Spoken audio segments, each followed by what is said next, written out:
consultora internacional que se llama FINET,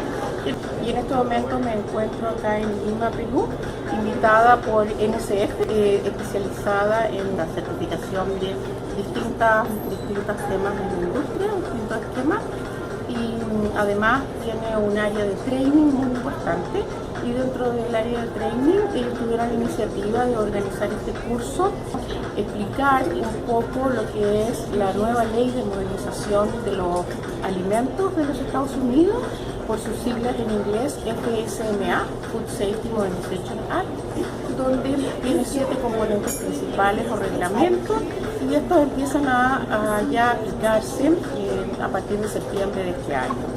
Entonces, dentro de eso estamos capacitando a personas asistentes de la industria de alimentos de Perú. Bueno, la importancia es que, primero, para poder exportar a los Estados Unidos ha decidido que todos los alimentos deben garantizar inocuidad para sus consumidores y así poder disminuir las enfermedades producidas por los alimentos, que pueden ser por intoxicaciones alimentarias.